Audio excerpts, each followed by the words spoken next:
Hey,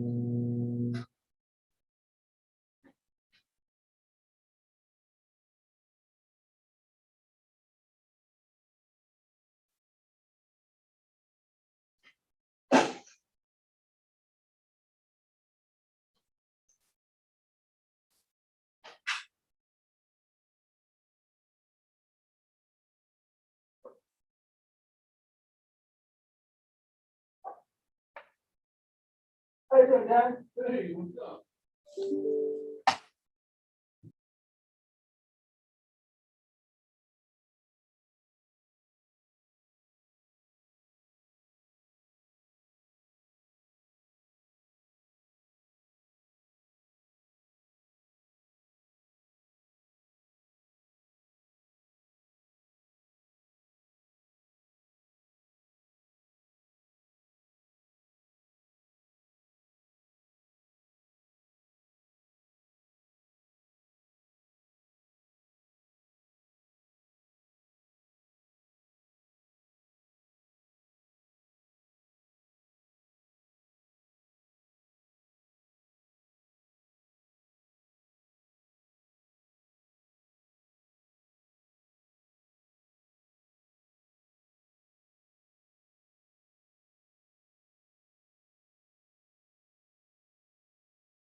Trustee Lewis?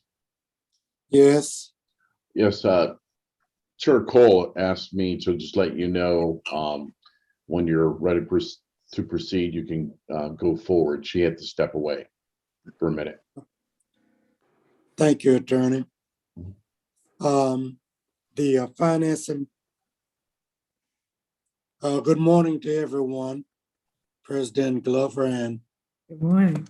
Chair Cole and all the members of the board. Finance and Budget Committee meeting, November 18th, 2021.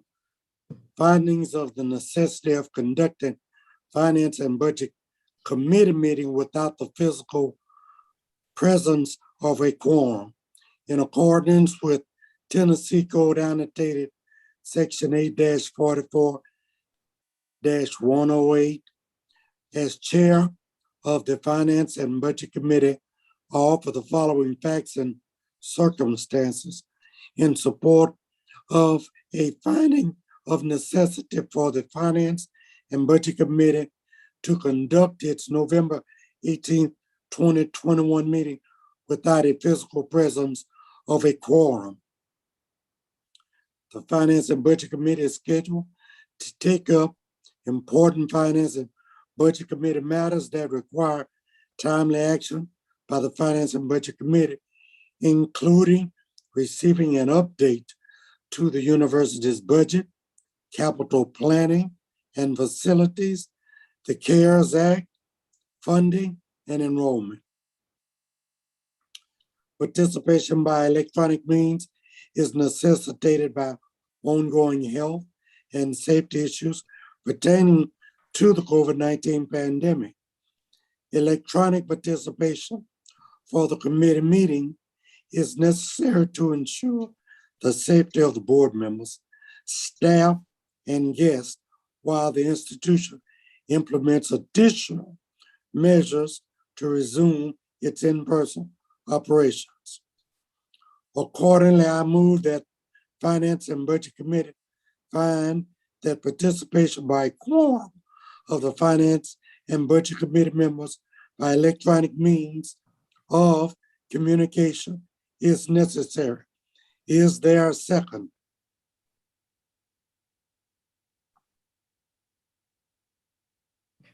Second. The question is on the motion to find that participation by a quorum of the Finance and Budget Committee members by electronic means of communications is necessary. Secretary Pendleton, please call the roll. Trustee Lewis, Here. Trustee Johnson, Here. with 2 ayes. The motion carries. We will proceed with the meeting with a quorum present. Agenda item 1. Before we get started, we've already read the electronic document thing. Committee members, if you cannot hear or speak to the other committee members of the board, please state so now. For each committee member participating electronically, please identify any individuals who are present in the location from which you are participating. Trustee Lewis, we need to officially call the roll. Please call the roll, Attorney Pendleton. Trustee Lewis, Here. Trustee Johnson, Here. we have a quorum. Thank you very much. The next item on the agenda is for the approval of the September 16th, 2021 Budget Committee meetings. The minutes of the Finance and Budget Committee's September 16th meeting are included for your review in the board materials for the November 18th, 2021 board meeting. I move for the Finance and Budget Committee to recommend to the full board the approval of the September 16th, 2021 Finance, and Budget Committee meetings as contained in the board material for November 18th, 2021 board meeting. Is there a second? Second. Any discussion? The question is on the motion to recommend to the full board the approval of the September 16th, 2021 Finance and Budget Committee meetings as contained in the board material of November 18th, 21 board meeting. Secretary Billington, please call the roll. Trustee Lewis, Yes. Trustee Johnson, Yes. 2 ayes. Thank you, sir. The next item on the agenda is the approval of the fiscal year 2022 institutional revised budget. The material for this Finance and Budget Committee agenda are included for your review in the board materials for the November 18th, 21 board meeting. Dr. Glover or her designee will provide information in connection with this agenda item. Thank you, Chair Lewis. I'm going to ask VP Allen to get started. Yes, ma'am. Thank you, Madam President, Trustee Lewis, Madam Chair Cole. At this time, I would like to present to you the revised October budget. Back in June, we provided the initial budget for FY 21-22. And the state requires us to perform a revised budget to bring back to the board during October for this November meeting. I will turn your attention to page 70 of your board materials. I'll just give you a brief overview of the revised budget versus the July 1 budget that was submitted back in June.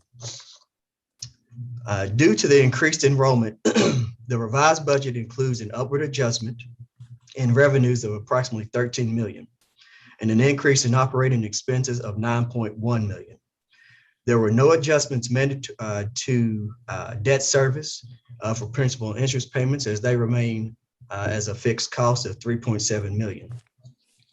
Non-mandatory transfers for auxiliary services decreased by $1.1 million, providing an overall fund balance increase projected for fiscal year 2021-2022 of $1.4 million. So that's revenues in excess of expenditures of $1.4 million.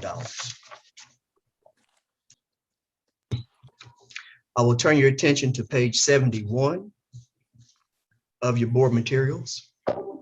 This is the summary of unrestricted current funds available and applied.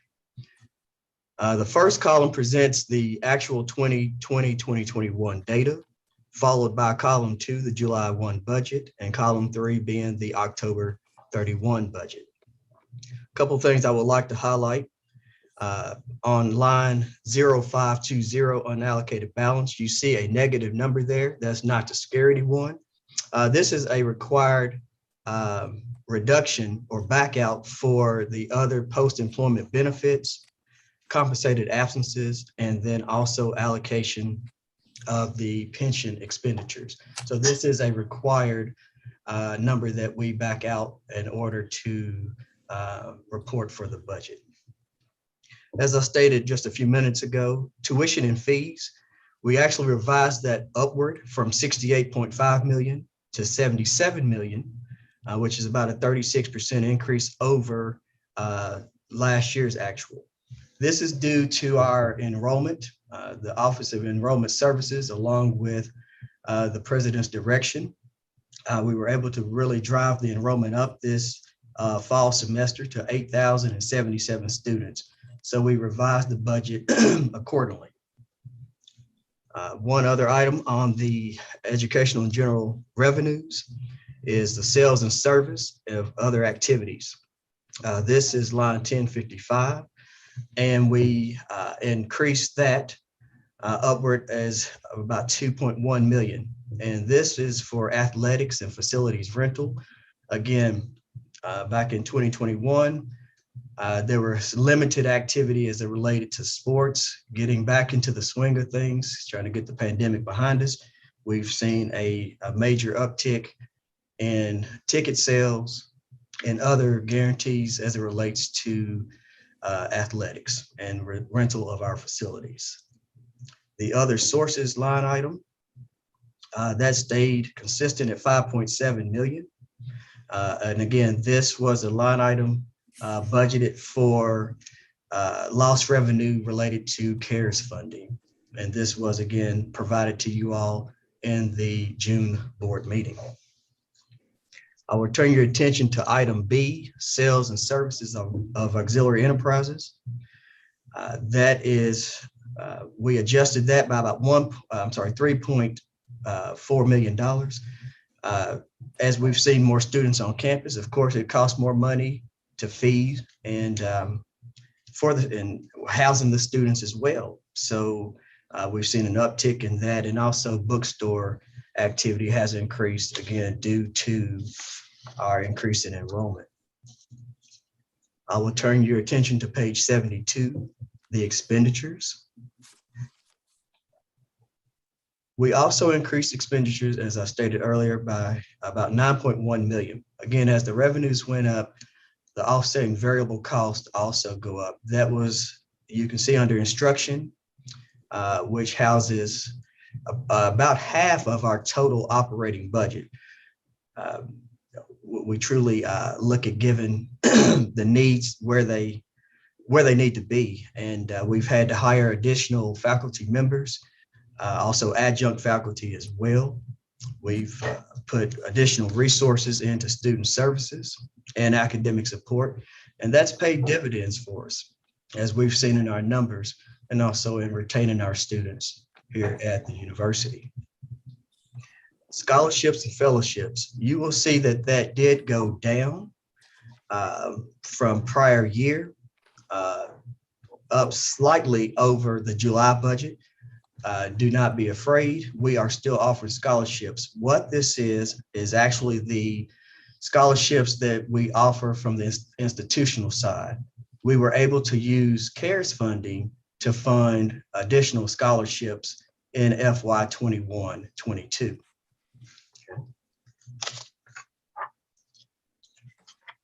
I will turn your attention now to page 73.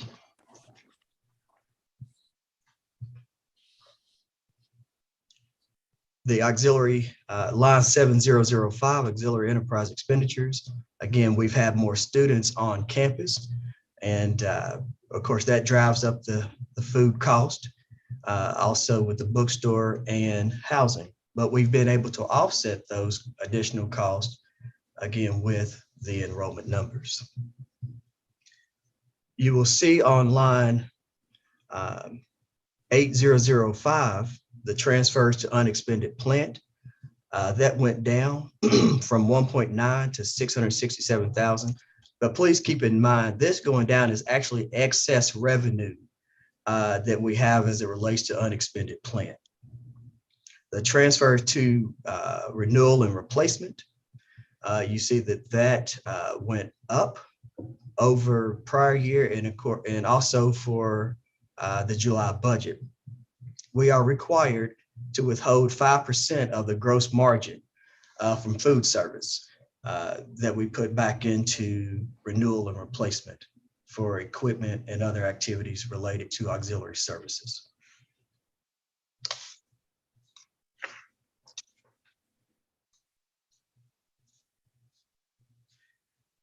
And one last item to note on page 73 under special allocations. We see that that was increased from 5.8 to 5.3, but it was a decrease of 7.8 from prior year. And we have a range in which we withhold for special allocations, and it's 2 to 5% of of total revenues. So it's a 2 to 5% range. So that's still a plus for us from a budgetary standpoint. I'm going to turn your attention to page 74. Just one item I would like to note as it relates to line item 2500 research. As you can see that the actual for 2021 was 2.3 million versus 4.5 budgeted for July, and you now see 12.1. Dr. Williams is actually on this call, and there have been great efforts to increase grant revenues. Dr. Glover may mention this more in her report, but as we see a continued drive and success in receiving grant funds, we're also seeing an increase in expenditures for the research related to those grant dollars. So we've seen a major uptick in this. We are currently an R2 institution. I know under Dr. Glover's charge, we are looking to tap our way into a R1 research institution. And being able to get these grants in and being able to expend them through research will get us there. So I want to tip my hat to Dr. Glover and Dr. Williams. Nothing significant to note on page 75 or 76. And that concludes my report for the revised budget for approval. Chairman Lewis, I turn it over to you. Are there any questions or discussions regarding the report or any line items that you have reviewed thus far? I have one, Chairman Lewis. Go right ahead. Okay. A couple. Mr. Allen, just for my own benefit, how do we develop our budgets? Is it solely based on last year's budget? Do we start from zero and build up, or is it some combination? It's actually a combination, Trustee Pinnick. So, for example, when we're building the budget, we build it based on what we project our revenues to be. Tuition and fees is a calculation of looking at a 5-year average. Okay. So that's how we generate that. State appropriations is a fixed number received from, of course, the state of Tennessee. So once we determine what those revenues are, that's how we then drive the expenditure side of the budget process. And we meet with the various departments. Okay. And they will present their needs to us. They don't present many revenue needs, but they present a lot of expenditure. So trying to incorporate as many of those as we can to the budget. All right. That is correct, President. I had one question, a line item question. That's 5,000 operation and maintenance of plant. I saw that from the actual, it went down about 5%. And so I was wondering, Dr. Johnson took me around, and I've seen some of our needs, firsthand. So, I mean, 900,000 doesn't seem like a lot, but I was just wondering why it may have gone down from that period. Sure, Trustee Pinnick. Yes, I can answer that question for you. In operation and maintenance, a lot of times we'll have those one-time expenditures. So in 2021, we had a couple of larger one-time costs that have not been, that we've not seen for 21, 22. Now, that's not to say that a boiler may not break, may break down or whatever the case may be.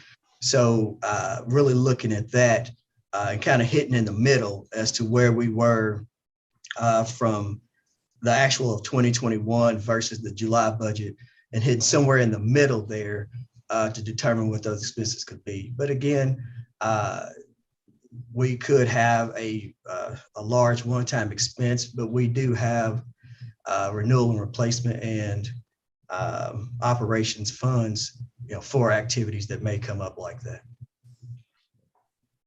Thank you. Yes, sir. Thank you, Trustee Pinnick. I had one question.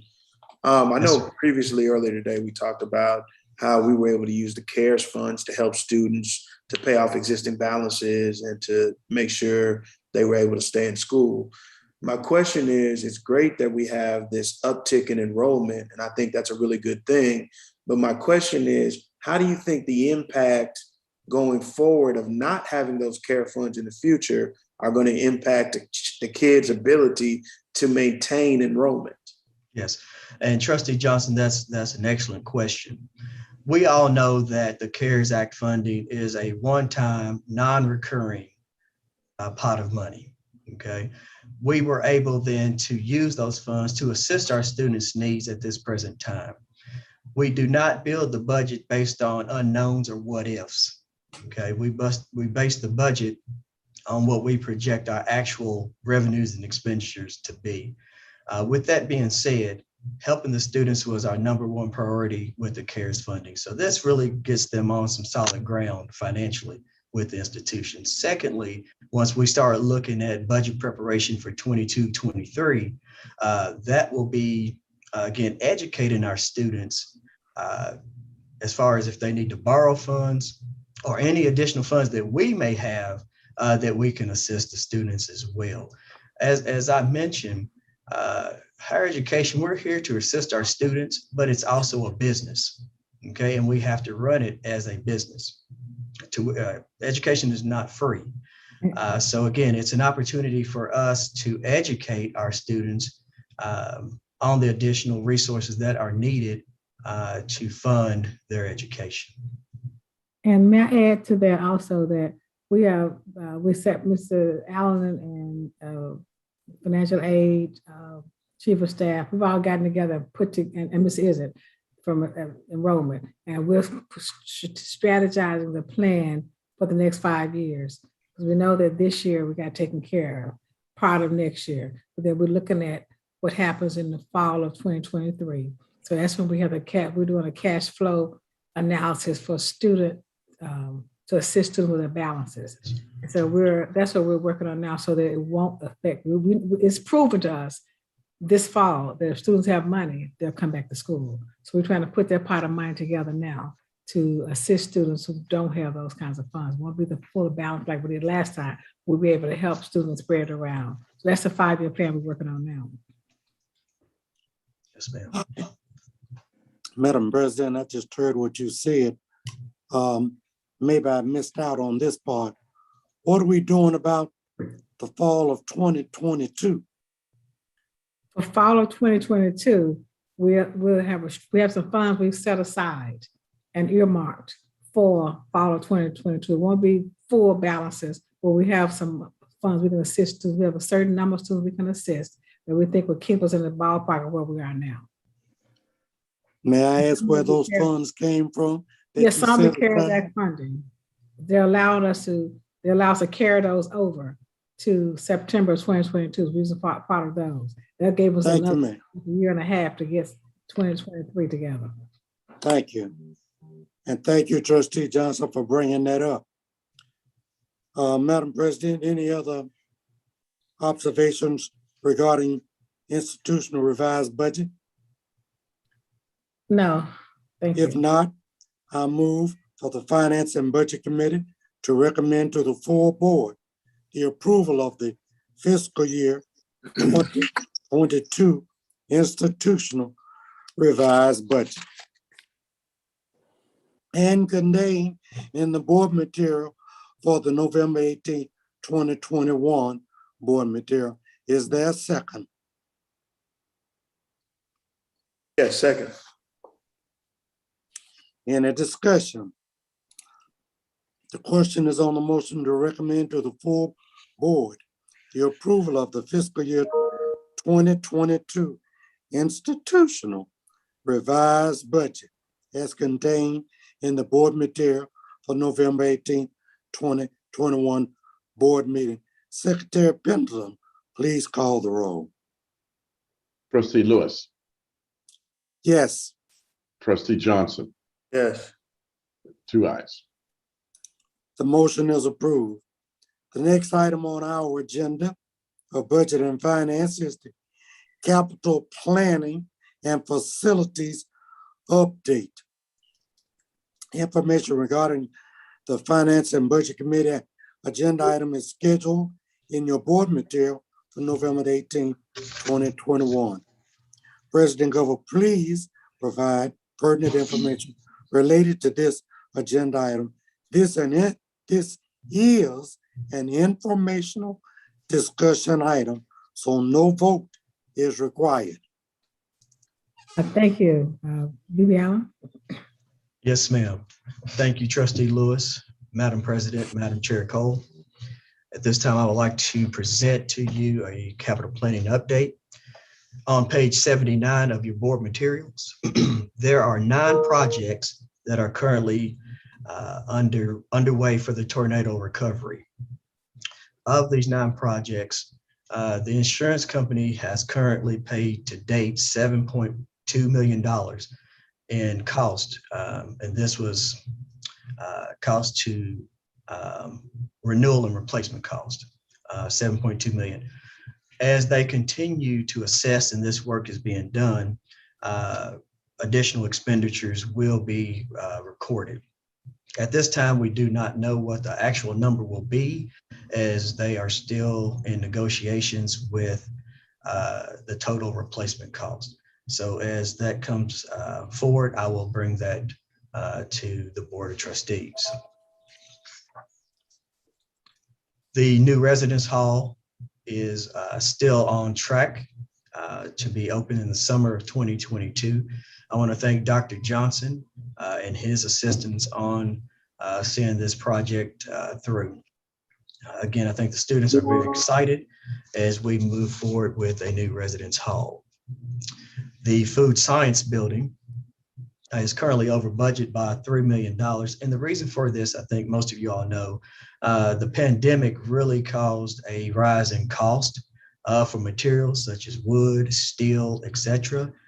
So we're seeing those additional costs, and we're trying to mitigate those as much as we can. But reality is, this is where we are right now with the economy. We do expect for some of these costs to go down over time, but we could be a year or so out before that it comes back down. All right, that's all that I have at this time to report on as it relates to capital planning and facilities. Are there any questions? Yes, I have a question related to the insurance proceeds. You discussed, I think we have received about $7.5 million. Are we expecting more? Have we resolved all claims at this point? Where are we with that? So Trustee Johnson, the 7.2 million are the actual cost that we've been reimbursed for. Okay, so I don't want anyone to think that that's actual extra cash on the books. It's not. We are still in negotiations with the insurance company as it relates to some of these outstanding projects. So we will know more over the next several weeks. And I'm not sure if Dr. Johnson has gotten, Dr. Curtis Johnson has gotten a later update or not. I know you were scheduled to meet with them, but I think they may have postponed that meeting. Did you get another update on that? Good morning, Chair. We anticipate a little over $600,000 in addition to what the insurance is going to pay from FEMA. So we have gone through all of the necessary paperwork and their very robust plan to documentation to submit for that reimbursement. So I don't think it has arrived at the institution yet, but it is a little over, right close to 700,000, I believe. I have a question. Yes, sir. Being in business, I too have losses. And these insurance companies have some real big time, high paid negotiating lawyers. Who represents TSU when it comes to settling the insurance losses that the school has had other than reimbursement costs? So go ahead, Dr. Glover. I was going to say, Lawrence, you may want to discuss our role of how we get other lawyers to assist as necessary. Well, at this point in time, the negotiations on the main proceeds have occur between Dr. Allen and his staff and the state insurance, as well as Dr. Johnson, as we get closer and develop more where there is a dispute as to the insurance, any amounts that we are pursuing that were being denied, then I would be a part of that, as well as then any additional assistance that we need. So at this point in time, though, they are still in the stages of working through to see if there's going to be a dispute as to a difference between what we're pursuing and the insurance company is willing to provide. Just like before, when we had to get an outside counsel, we did. So we will get, if we need to, we will.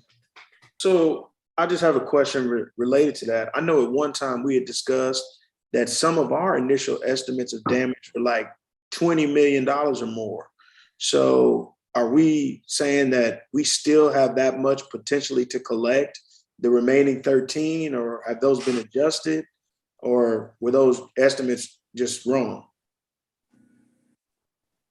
If I may add, so Trustee Johnson, we still expect the cost to be upwards of $30 million, okay, of total reimbursable costs for renewal of the projects.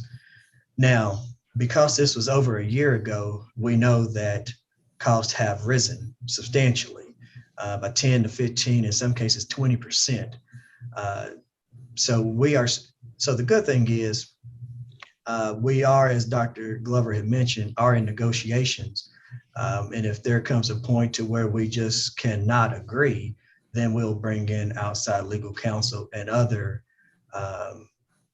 experts to determine what the true replacement cost or fair value cost is, to make sure that we are building it back just as well as it was before the tornado. I have an additional question.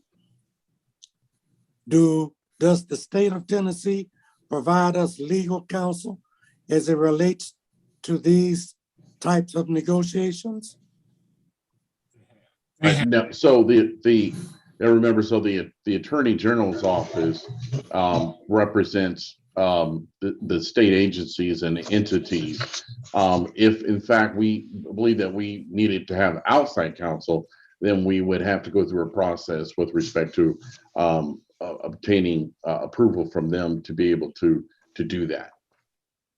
And if we do that, that means we have to pay them too, right? Yes. Out of TSU's budget?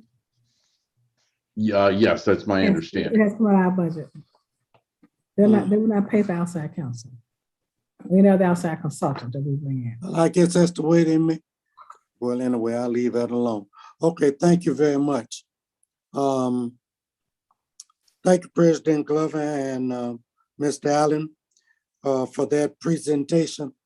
Is this the correct time to talk about maintenance at the university? You mean the deferred maintenance and the fund? Yeah, deferred maintenance and building, etc. So forth. Well, I can do that now. I was going to bring it up in the Land Grant Study Commission, but I can do it now if you want me to. No, why don't you bring it up at the time that you set aside? Right. Thank you all again. The next item on is item number 6, report on the CARES Act funding. Information regarding the Finance and Budget Committee item agenda is included in your board material of November the 18th board meeting. President Glover, please provide pertinent information related to this agenda item.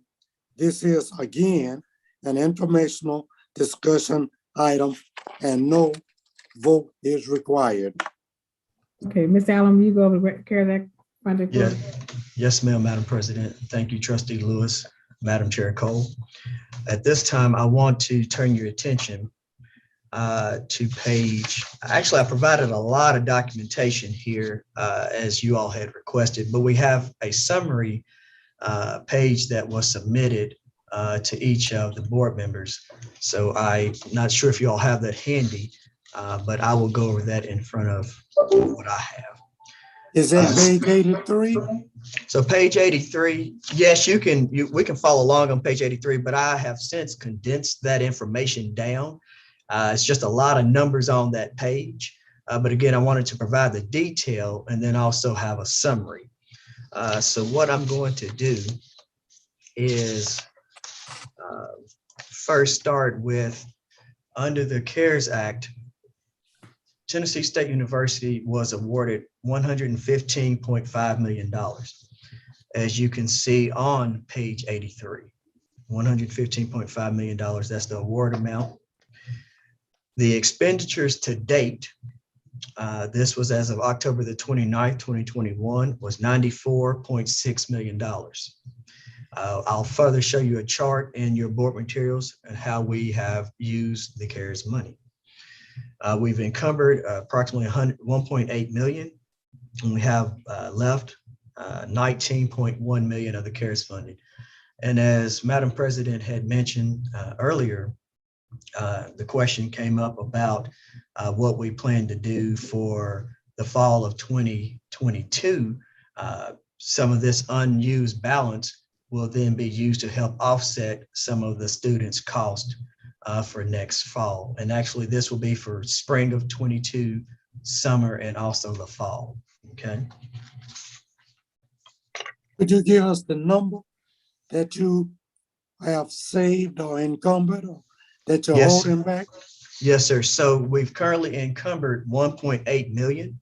We have $19.1 million remaining of the CARES Act funding, of which, excuse me, 5.8 million of that is funds that will go directly to the students in accordance with the Their CARES Act. hand. It goes in their hand. As cash in their hands, yes.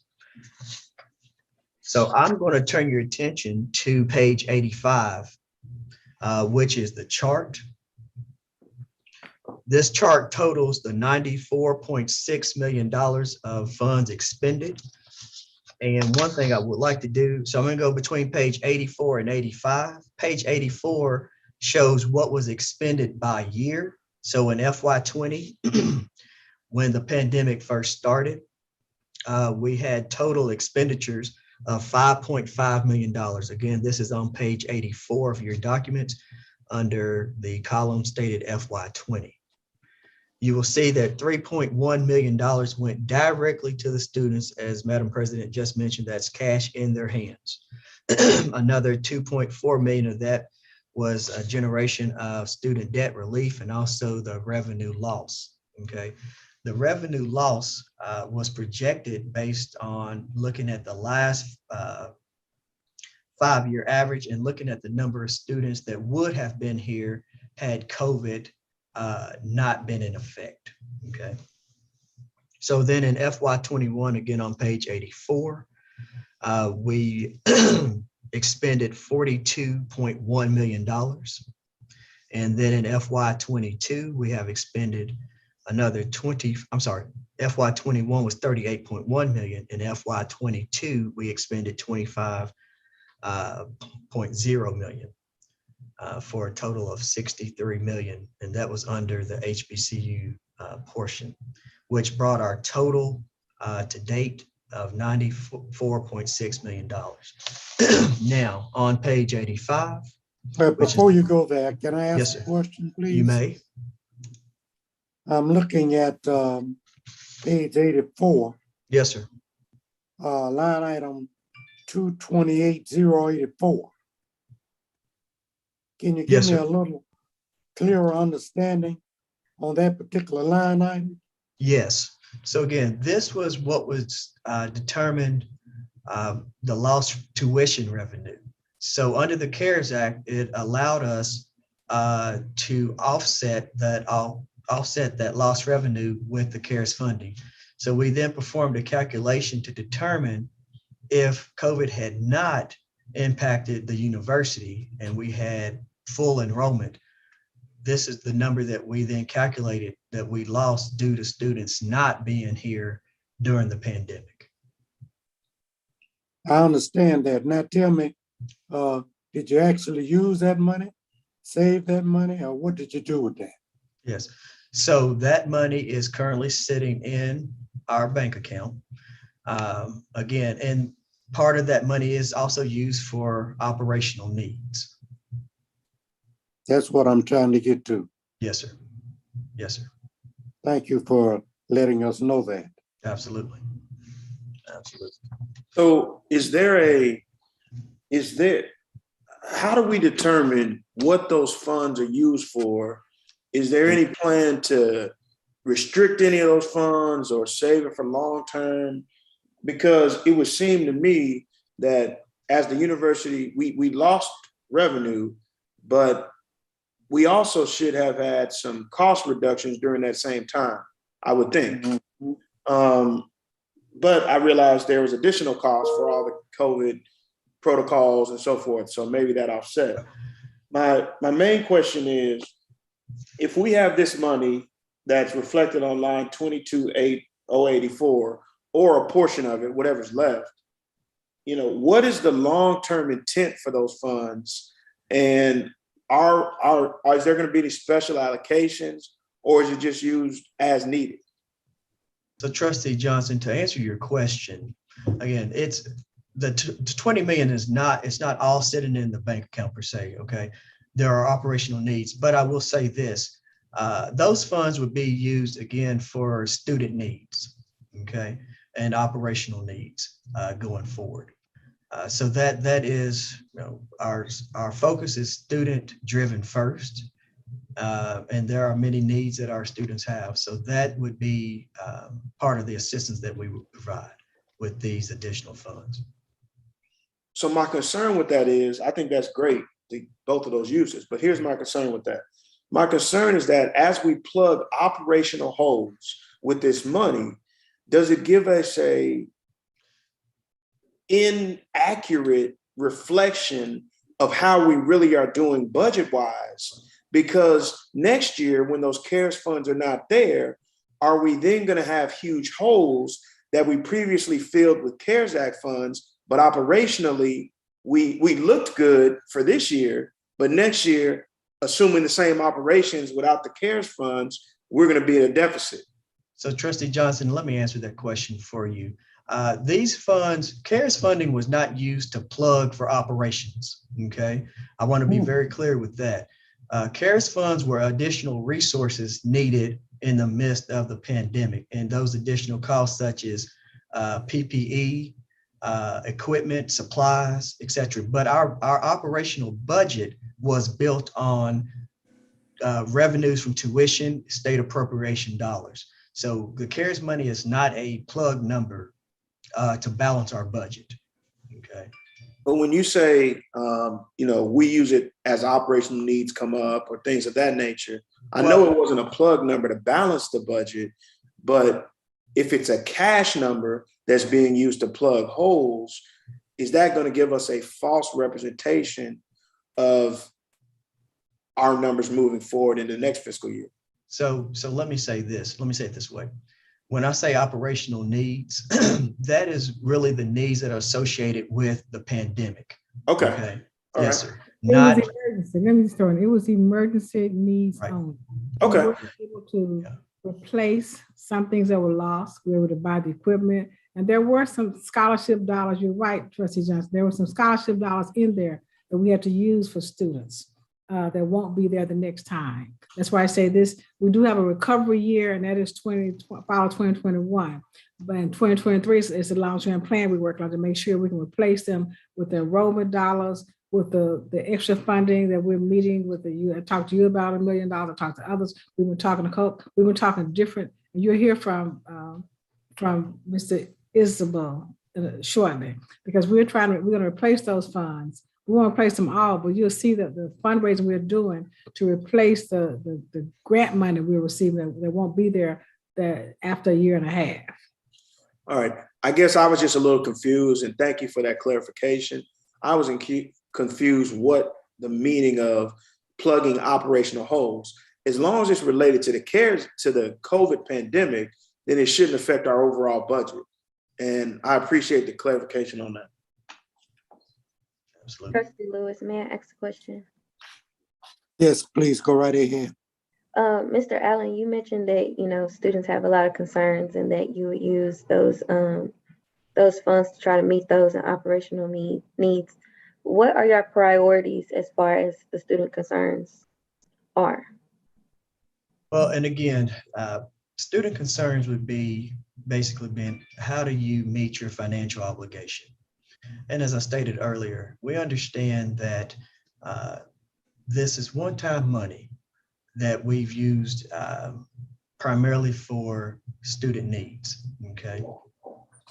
Also understanding that, as Dr. Glover had just mentioned, looking at ways to be able to provide additional opportunities. Now, will we be able to provide the same type of opportunities that we did with the CARES funding going forward? In totality, the answer is no, okay?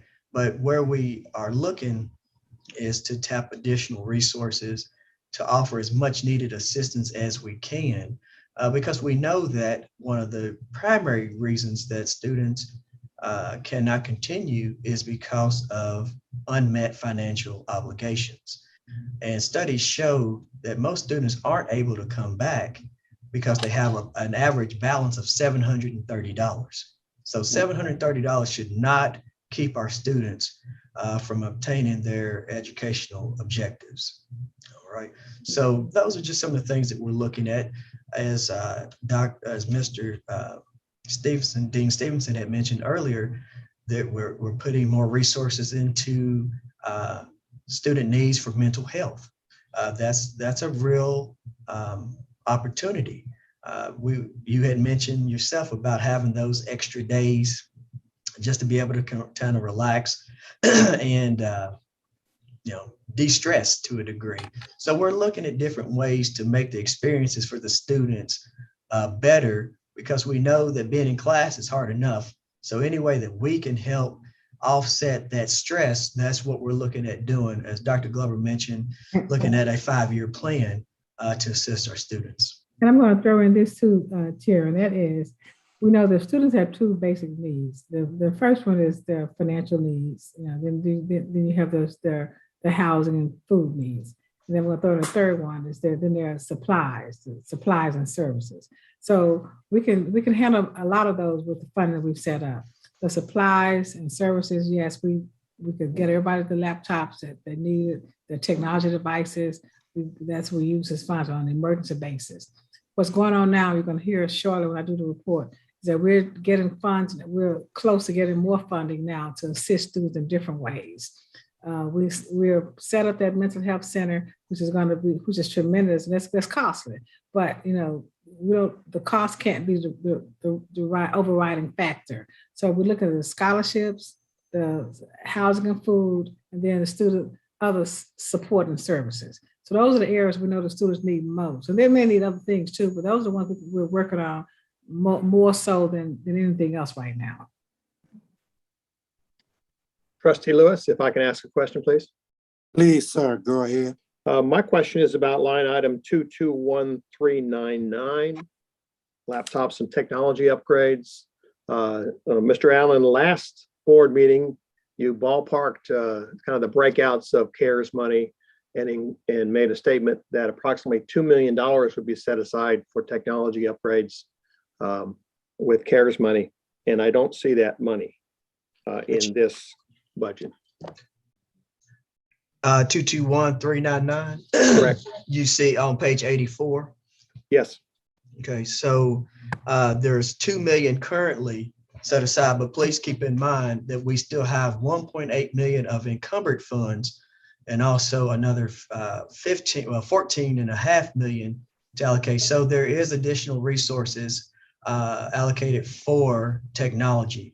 As a matter of fact, I've been working with our Chief Information Officer to provide additional resources. But right now, it's a little hard to get computer equipment in just because there's a shortage of chips. So we have identified that and making the necessary adjustments to get equipment ordered as soon as possible.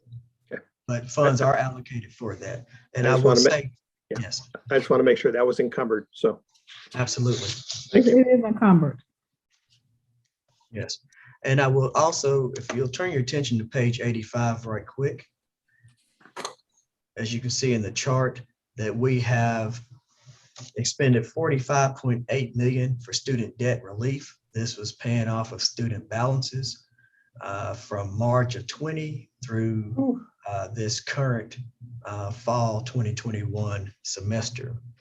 Direct payments to date to students is $13 million. Again, that is greenbacks directly in the student's pocket. We've had a small amount for instructional support, but that's just a very minimal amount there. You'll see the laptop and technology upgrades that we've already currently spent of the $2 million, in which we earmarked about $3.5 million for that. Scholarships to students, 28 million, and then other equipment and supplies to get the campus COVID safe and compliant was 5.2 million. So that's how we have spent the 94.6 of the 115 million we have received to date. And as you notice, the majority of these expenditures are based around our students and faculty. Let me ask another question. If my memory serves me well, a couple of years ago, we had some problems with balances not paid as far as tuition is concerned.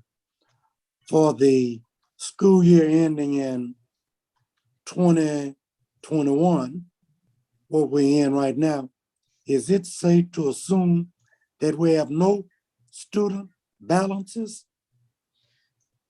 No, sir, that's not safe to assume. If you recall earlier, the student balances that we were able to pay off with COVID funds was just for students that were enrolled as of March 13th, 2020 through the current period. We still have students prior to March 13th that had balances that we could not use COVID funds to pay off. But as Dr. Glover had mentioned earlier, we're looking at additional ways to assist students as we can. So if I hear that correctly, students who would have a balance due at the end of this academic year, that balance is actually 3 years old? Students can't return, they have a prior balance. But this year, we were able to pay off the prior balances if we could associate it with the emergency cares period. And we could in a lot of cases. But there's some old balances on the books that we can't use, we still carry on the books as receivables because they were prior to the COVID period. And then there are other balances that, we're not going to be able to pay everybody's balance the next time around.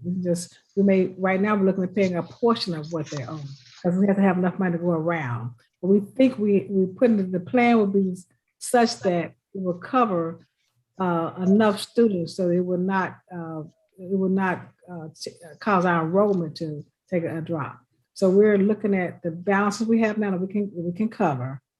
And students still covering some of their balances. We're trying to be the last resort payment. Let them get the grants and scholarships in other areas. And then if there's something left, then we can do it out of the CARES fund. That's how we can stretch it a little further.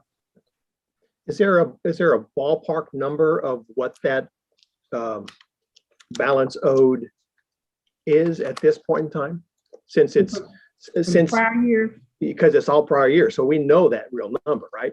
The only thing we don't know is what we may recover, right? But assuming we recover zero, what's that number? What's that debt we're carrying forward to potentially write off or try and recover? This is my, at what point do we get to zero and start fresh question? I don't know that we ever get to zero, but I'm going to Mr. Allen to get that number for you. But we do age the receivables, we do age the balances, and those that are certain period, each period, and then within the period we age it, whether it's for this semester, the last semester, in the real world we do 36 or 90 days, 120 days, but in the academic world we do it by semester. we do it that way too, but you look at semester, year and year. And so there's some point we turn over to the state as these are ones we have to write off. So that's the number we're to get for you. I don't really know it as much as we go over the numbers. I just don't recall it. Yeah, my hope is that it's a low number and that we're not carrying bad debt of $14 million or some crazy number like that. But I have no clue on what it could be. It could be 14 million. It could be 27 million. So I'm hoping that it's $653, but I don't think it is. Well, then I have a question. Do we have a monthly or weekly or quarterly printout on accounts receivables, an aging report? Yes, we sir. have that? Yes, sir. We do have an aging report.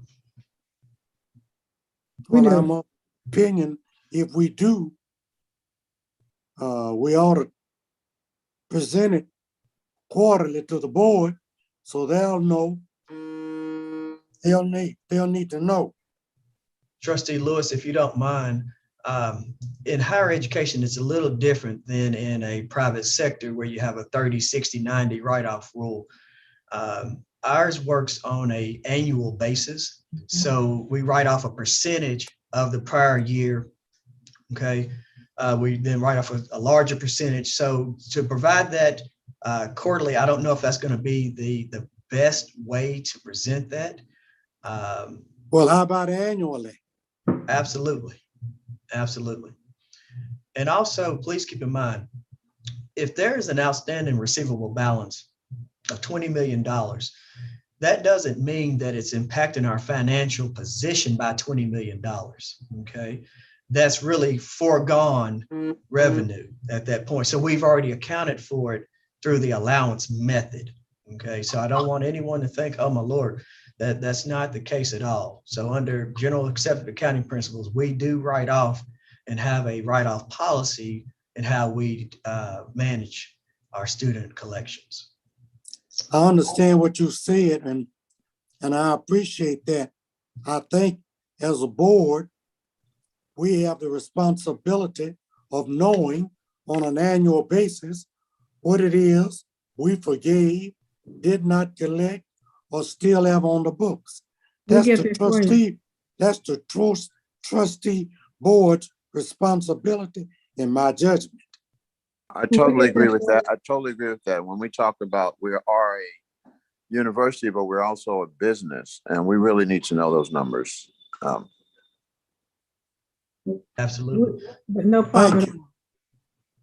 Thank you.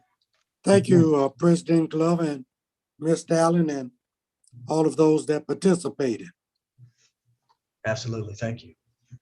The next item on the agenda is number 7, Finance and Budget Report. Information regarding this Finance and Budget Committee agenda item is included in your board materials for November 18th, 2021 board meeting. President Glover, please provide the pertinent information related to this agenda item. Again, this is an informational discussion item and no vote is required. Thank you.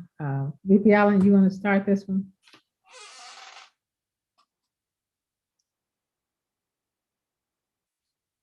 You're on mute. You're mute. 56. I'm sorry. Sorry about that. 86. All right. So let's turn our attention to page 87. I'll be pretty brief here. Just a couple items to note. I mentioned earlier, the State Comptroller's Office is currently on site performing the NCAA agreed upon procedures review.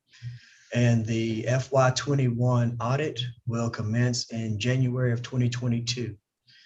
One thing that Dr. Glover and I have discussed and moving forward with, when the auditors do come in January, prior to January, we'll actually have a entrance conference with the auditors. We will have weekly status update meetings so that things are done timely and efficiently. Okay, so as mentioned, we do have a new audit team on board. We've look forward to working with them and moving things in the right direction. The second item I would like to note is that beginning December 1, the Office of Equity and Inclusion will begin its Title VI and Title IX training. This is discrimination, race and color, and also sexual discrimination. These trainings will be offered to faculty, students, and staff members alike. The Office of Equity and Inclusion works closely with the General Counsel's Office to ensure that we are compliant with state and federal laws. So we want to make sure that everyone stays compliant in that area. I would be remiss, this is just a CPA in me, but in January, the following items are due. This would be the Form W-2, which is the wage and tax statements, 1099 miscellaneous payments for contractors, and then also the 1098 annual tuition statements that are due to students. Each of these reports are generated from Banner, the details generated from Banner, and there are and properly reported to the stakeholders and then also to the Internal Revenue Service. One other thing I would like to report on is where we are fiscal year to date through October 31st of 2021. We have total revenues of $79.1 million. The majority of that is in tuition and fees of $45.4 million, and we have booked our first allocation from the state appropriation of $14.5. So again, 79 million. Our expenditures to date of October 31, 2021 are at 31.8 million. So we are currently our revenues exceed our expenditures by $47 million. Now, please keep in mind that this is time driven, all right? Revenues are then recorded once the students are enrolled. Now, expenditures hit monthly as, so the expenses will catch up with the revenues as we do project a $1.4 million excess revenues over expenditures for fiscal year 22 as of June 30, 2022. And this concludes my report. Well, you said something that you know is close to my heart, and I'd like for you to give us an update on this Banners situation that I've been talking about for 3 years now. Yes, sir. If you all recall, back in June, Trustee Lewis made this was in October. Trustee Lewis had made a mention that we have adequate training in the Banner system. As soon as that board meeting ended, I immediately got on the phone with our Chief Information Officer and our Elution consultants, our Banner consultants, and we have training to begin in February. So we will have consultants on campus. Phase one of this process will be a review of our overall system and how this system is currently set up. So once they do that assessment, they will then perform on-site training for individuals in departments. So I can say that everyone in business and finance will have a refresher course or new training in the Banner module system come February of 2022. Thank you, sir. I appreciate it. And if you decide you want some trustees to learn, you can put us in one of those classes too. Yes, sir. We'll keep that in mind. Now, only if you're going to help do some of the journal entries and everything else. No, I didn't say all of okay, that. I didn't say all of that. All right, fair enough. VP Allen, one question. Yes, is there a designated staff person that is our resident Banner expert? I actually have a couple of resident experts in business and finance. I can say that both of our controllers are resident experts. I don't have to toot my own horn, but I know enough about it. Also, we have several staff members, but those that are not as strong in it, That's why we're having this training in February. Mr. Allen, on the banner system, of course, there's so many different modules to it and related reports that goes with it once you get in one module. I think that's an excellent idea to have that training so that they know, whether you go into T-Val and then relate something else that so they can get the detailed information on that. So that's a great idea. You might want, might just suggest also to go along with that, some written training material. I know that there's a whole package on banner, but maybe some condensed training material. Dr. Cole, if I may add to that, please. One of the things I've noticed, if we were all to leave today, this university should still be able to run and not miss a beat. And part of that is providing desk procedures for each individual person and their job assignments, and also having the policy procedures in place for their respective use within the banner system as well. So yes, I have identified that, and we are working through that as well. Thank you, Mr. Allen and President Glover, and all of those who participated. The next item is number 8, a report on the federal HBCU funding. President Glover, please provide pertinent information related to this agenda item, and also this is an informational discussion item and no vote is required. You want me to do that one before I do the land grant? I did. Yeah, the next item on the agenda, Chair Lewis, is the land grant study and then the federal HBCU. So she could just do those consecutively. All right, that wasn't on my sheet. Thank you for the information. Land grant. I can do either one of them. You mentioned the land grant, deferred maintenance earlier. And so it was part of the land grant study committee. I was just saying, just update you and tell you where we are with that. I see it. Okay, so thank you, Mr. Chairman. I want to update you on this land grant study committee and where we are with deferred maintenance and the projects and programs as we seek the funding that we're owed by the state of Tennessee. I did include the THEC report that contains the evaluation of the Joint Land Grant Institution Funders Ad Hoc Committee. It met from January through June of this year. And their charge was to study the inequities in the prior year's federal and state funding for the 2 land grant institutions in the state and the effects of that funding as it relates to maintenance and operations of the universities. So I testified before that committee and they had other information brought forward. And the committee had a number of 544 million. That's where that number got floated because it came from the budget individuals at that committee. So after 6 months of studying these effects, at its final meeting on June 30th, the committee charged THEC, TSU, and Department of Finance and Administration to evaluate the amount of funding the state will provide to bring TSU facilities up to date with other state universities.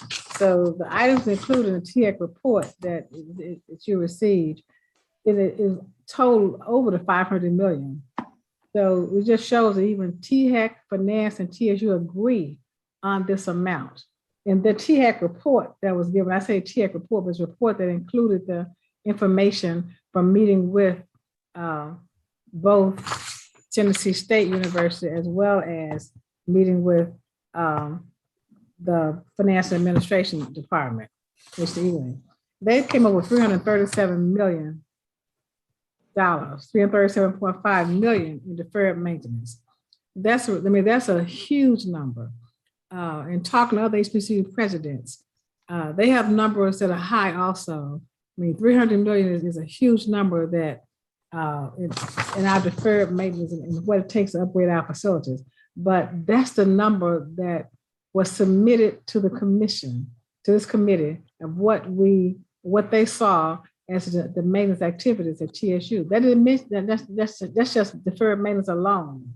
So it reflects years in their report deferred maintenance items that's going to require critical attention. Those were their specific words.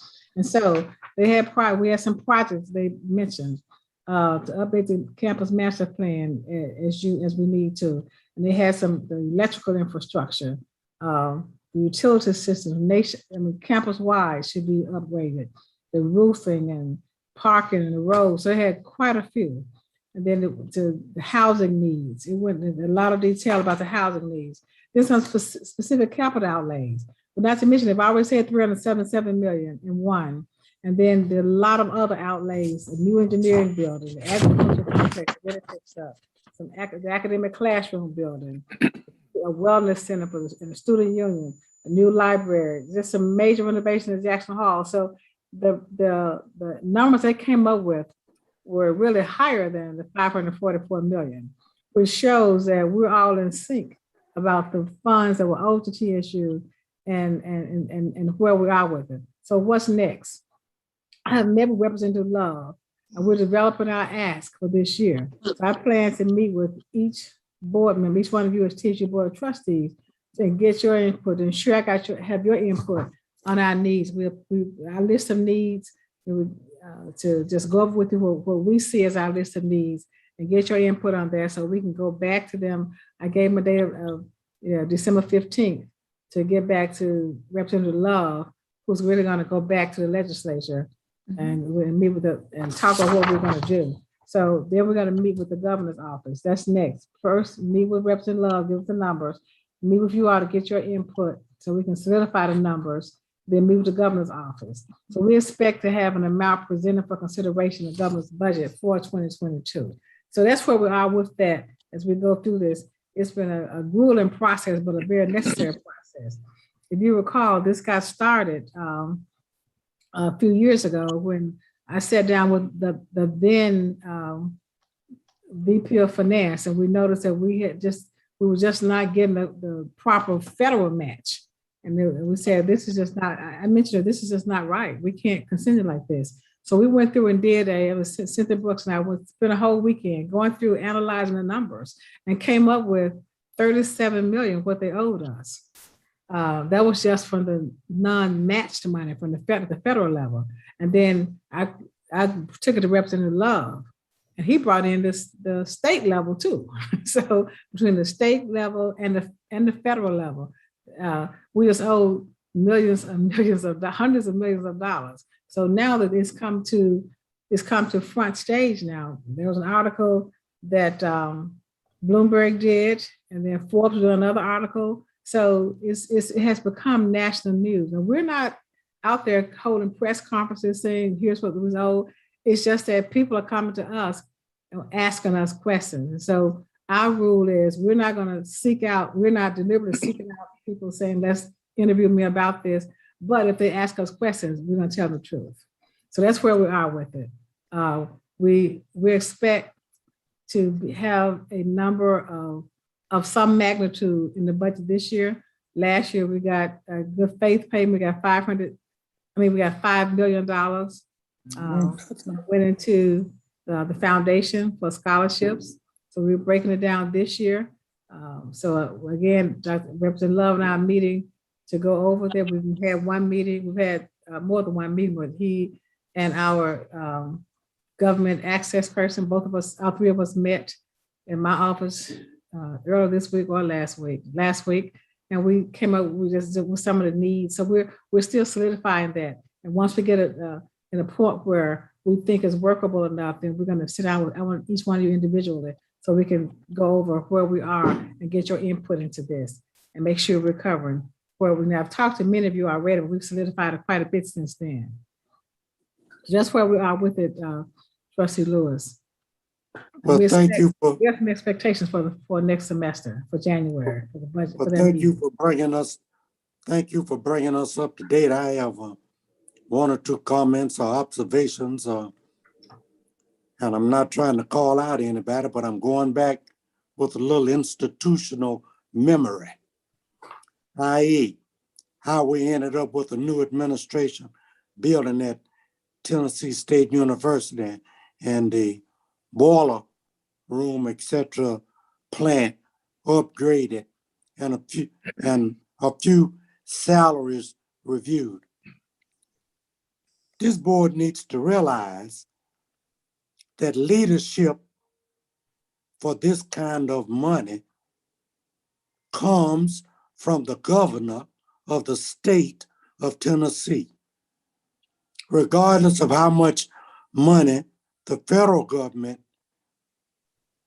short funds are, regardless of how much the state funds are short, that leadership really comes from the governor of the state of Tennessee. And I've got two real good friends on this board that I hope are listening. And one is Van Pinnock, and the other is Andre Johnson. And the reason I call your names is because you were appointed by this governor. That means in order to be here, you had to meet with the governor. He didn't put you on out of the clear blue sky.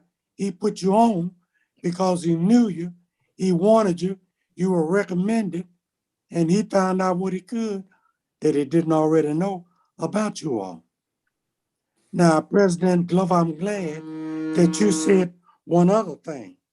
And that is you said that you're going to speak with some trustees. And I agree with you 100%. The two most important ones are Johnson and Pinnock. And then after that, you have to make up your own mind about who it's going to be. But it needs to be with some people that are going to take some leadership from the board level. It's good to have it from the administration and the chief executive officer, Dr. Glover, and that's you. And it's even better to have it from our legislator. But we have to have more than one legislator to speak on our behalf. Harold Love can't do this by himself. I haven't told him that yet, but when I go to church, I'm gonna tell him. Or when I call him on the phone, I'm gonna tell him. And you need to remember that too, Reverend Frank Stevenson. You've been there. You got a relationship with the governor. Now, former Chairman Bishop Walker, you need to step up to the plate as the previous chair, along with the current chair. Now, this has been on my mind, and let me tell you something. You use the word a down payment or good faith. Good faith is 75 million, Dr. Glover. That's good faith. Okay? Good faith is 75 million, not 5 million. That's chicken scratch. Now, I think that I have given my sermon for the day, and I want to thank each and every one of you for listening and hearing what I had to say. But I think I'm the oldest one on here right now, and I'm gonna call it like I see it when I see it. And I think I've been around Tennessee State longer than anybody on this board. I know I have. Now, President Glover, thank you for giving us that update. Now, what about this report on the federal HBCU funding? Trustee Lewis, can I ask a quick question? I'd love for you to. Thank you. I have in my packet the THEC document that talks about infrastructure needs, but I don't have in my packet the document that Dr. Glover, President Glover mentioned, which is the committee report with the total dollar amounts in their breakout. Can that be provided to us somehow? Oh, the THEC report has it in there. It just had one number of 377.5 million for the entire infrastructure needs they brought up. But Yeah, there is no, Trustee Johnson, there is no actual committee document. The committee charged THEC and the commissioner and TSU with putting something together that THEC had to lead, and that's what they created. So from there, At this point in time, there is no actual of the report. This is what she's working from. So there's no $544 million I cost do report. have that report. Yeah, we don't, I don't have that in my Okay, I packet. will get that I to haven't you. seen that, and that would be beneficial to have, I would to definitely get a that to you. better That- understanding of the whole That picture. was, let me see, that was probably in February or so. Yeah, Yeah. I will get that to you, Dr. Johnson. Thank you very much. And, I have a question. and the Bloomberg stuff was fantastic. So that you did a fantastic job, and it was a well-produced piece. So congratulations on that. Thank you. Ditto. I do have a question, and that is whether or not we have prep meetings as to deal with exactly how our message is communicated. I believe in the wisdom of crowds, and I do believe that we lose the power of the wisdom of crowds when we don't have as many of our relevant minds at the table to discuss this matter as possible. It's such a critical point.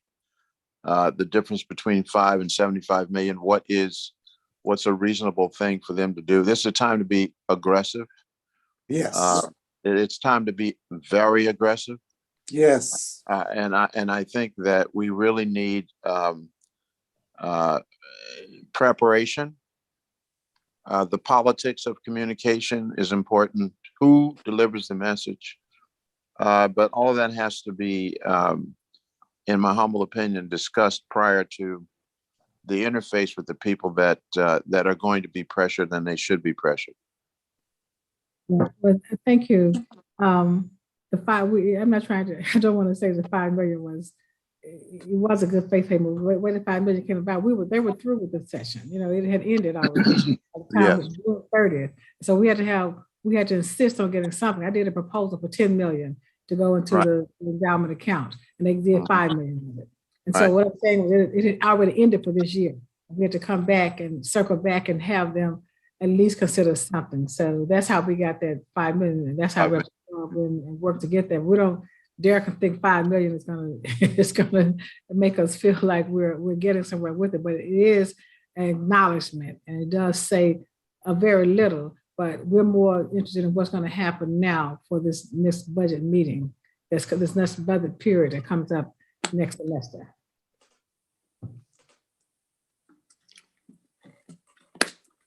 Okay. All right, Dr. Glover, thank you. And I think we're ready for that HBCU funding report. And thank you, Obi McKenzie. Thank you, sir. Well, thank you, Chair Lewis. So I want to update you on the federal HBCU funding. You received the numbers earlier regarding the federal dollars received, but I wanted to take a moment and share with you the processes and some of the legwork that TSU and I have participated in. Several HBCU presidents were asked by VP Harris, Vice President Kamala Harris, to provide input into the agenda as she was working with President Biden to put forth this legislation. This Build Back Better agenda was quite comprehensive and included a great deal of funding for higher education. I won't go through the whole package, just higher education. So immediately after the election, we met by Zoom and went through several aspects of this proposed legislation. I personally spoke with VP Harris more than once. I spent quality time with the Biden team and also time with the legislators, the Congressional Black Caucus, just providing input into the legislation, primarily as it pertains to higher education and to HBCUs. To provide some scope, I participated in several meetings, whether Zoom or in person. This was in my capacity as president of Tennessee State University, and also as a member of Divine Nine, specifically as international president of Alpha Kappa Alpha. So President Biden had met with the Divine Nine president a few times during his campaign to answer questions and to seek our input. So he committed to regular meetings with the Divine Nine and HBCU presidents. So his administration calls on us regularly. When I say regularly, they set up a meeting time. They wanted to do it monthly, but they ended up doing it. It's going to be more, not quite monthly, but we've had some meetings already with his team. So now the bill. So initially, the Build Back Better Act had a price tag of about $6 trillion, as you probably know. That included an enormous wish list. So it's currently 1.75 trillion. So as it relates to HBCU, the bill initially had a total package was over 6 trillion. A lot of that was HBCUs, like we said.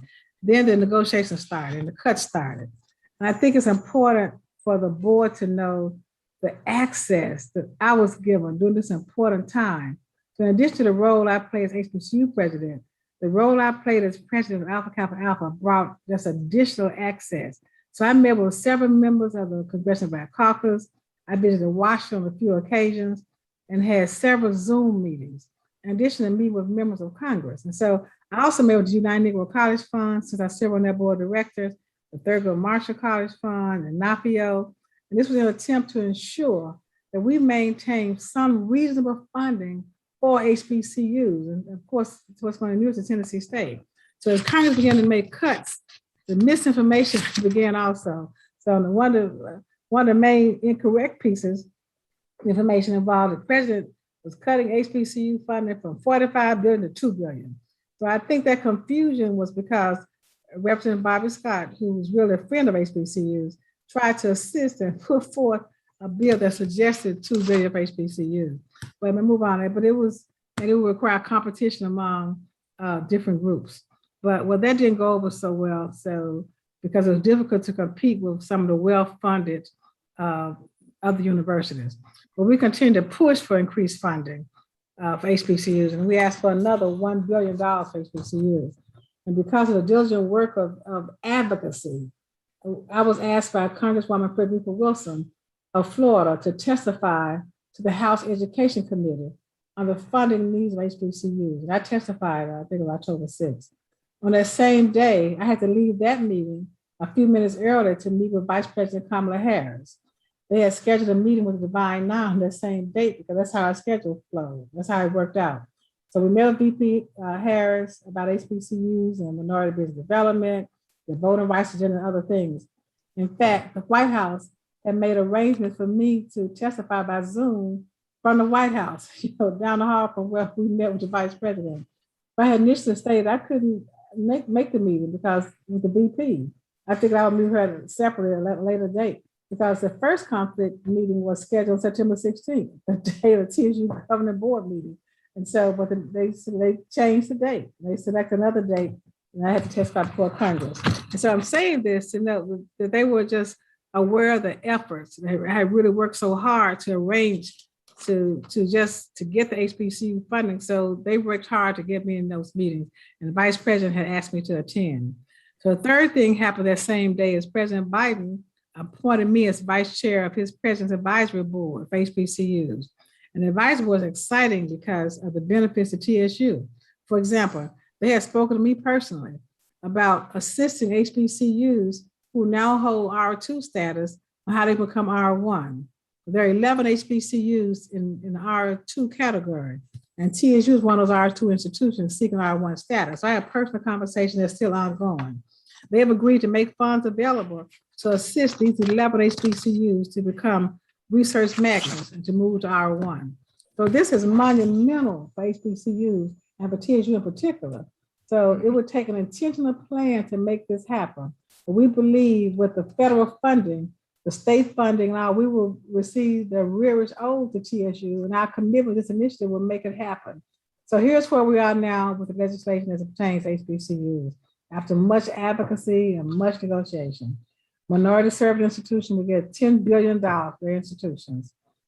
About $4 billion of that will go toward research and development for infrastructure for institutions. And then about another that's more than $2 billion that was asked for in the original bill.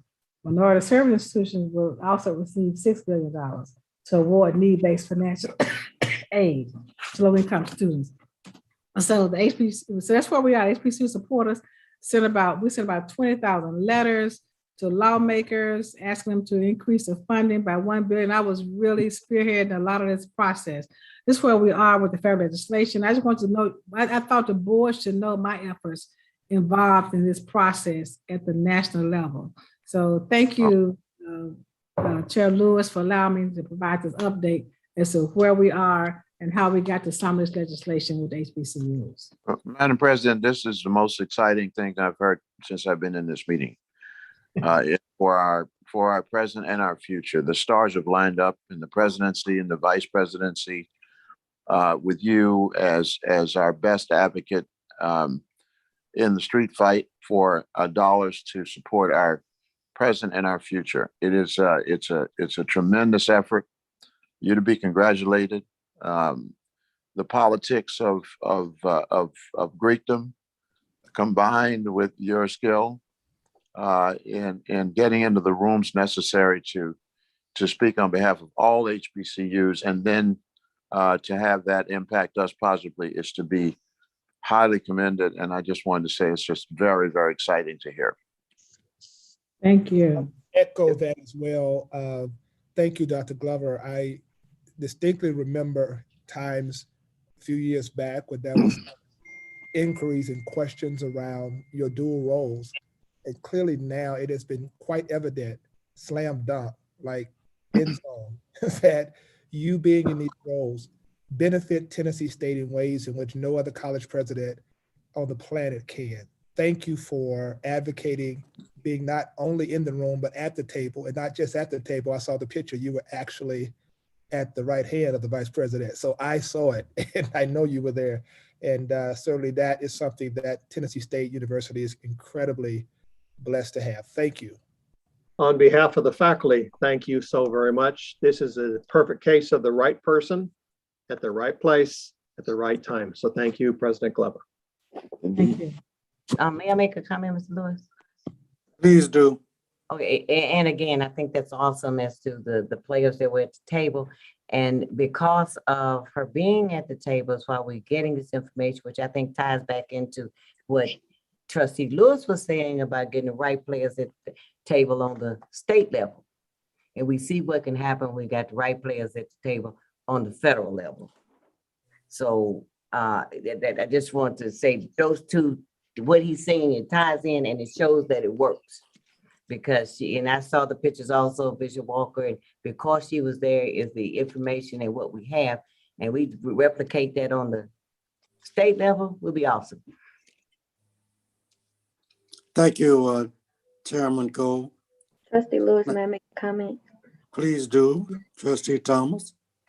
On behalf of the students, I wanted to thank Dr. Glover myself for her diligence, because, you know, we're in a place right now where HBCUs are fighting for our relevance and fighting for proving to the world our relevance and our importance in this point in time in the world. And I think our funding is the top priority to continue to advance that mission of proving who we are as a HBCU, and having you and your double roles really be able to fight for that and really be a changing agent for that. Dr. Glover, we really appreciate you.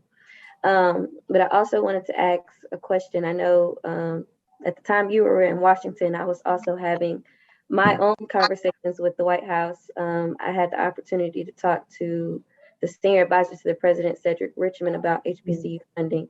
And we were able to talk about Congress was negotiating the money for HBCUs, and they said that it will be now put into competitive grants between HBCUs and other minority serving institutions, such as Hispanic serving institutions, Asian serving institutions, instead of HBCUs specifically and solely getting those grants in their hand.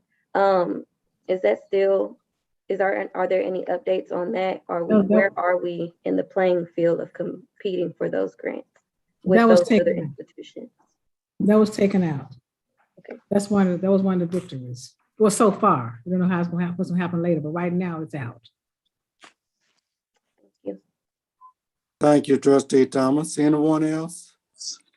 Oh, one last comment, Trustee Lewis, if possible. Also, Dr. Glover, I appreciate the very thin line you had to walk from a standpoint of the university and the sorority and the White House. And I think you managed that very well to keep us all on task and point to where we needed to be. Thank you. I will also add that it's fantastic to have a president who is a triple threat, which is kind of nice. So thank you. Thank you. Thank you. Well, I guess y'all saved the best to last. I had three things I was gonna say, Dr. Glover. I was gonna tell you I loved you before you got here. I loved you after you got here, and I'm gonna love you in the future.